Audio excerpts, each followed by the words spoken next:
Jyväskylä käyttää rahaa lukiokoulutukseen vähemmän kuin monet muut kunnat. Onko se mielestäsi hyväksyttävää vai pitääkö asialle tehdä jotain?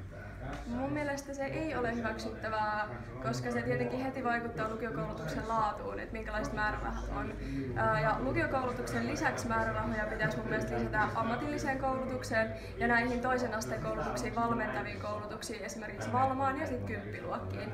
Ja tällä varmistaa, ettei kukaan nuori sit syrjäytyisi pois työmarkkinoilta tai koulusta. Jos tulet valituksi valtuustoon, mitä aiot tehdä työpaikkojen lisääntymiseksi Jyväskylässä? Joo, erittäin hyvä kysymys.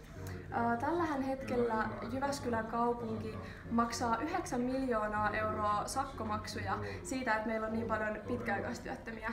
Ja se on mun mielestä ainakin ihan järjetöntä, koska se sama raha, sillähän me voitaisiin työllistää kaupungille näitä pitkäaikaistyöttömiä.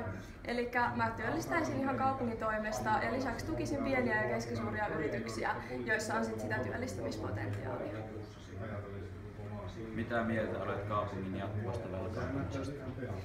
Mä oon velkaantumisesta sitä mieltä, että totta kai kaupungin talouden pitää pitkällä aikavälillä olla kestävällä pohjalla, eli tulot ja menot tasapainossa. Mutta kun on näitä kausittaisia vaihteluita, on taantumaa, on parempaa kautta, niin silloin kun on taantuma, niin silloin ei kannattaisi leikata, vaan silloin pitäisi nimenomaan investoida palveluihin. Eli meidän pitäisi saada erittäin hyvät ennaltaehkäisevät päihdepalvelut, ennaltaehkäisevät mielenterveyspalvelut ja sitten panostaa nimenomaan siihen työllistämiseen. Ja niin, nyt on se hetki, kun ei pitäisi leikata, vaan investoida, jotta me saadaan se talous pyörimään uudestaan. Kiitos haastattelusta. Kiitos paljon.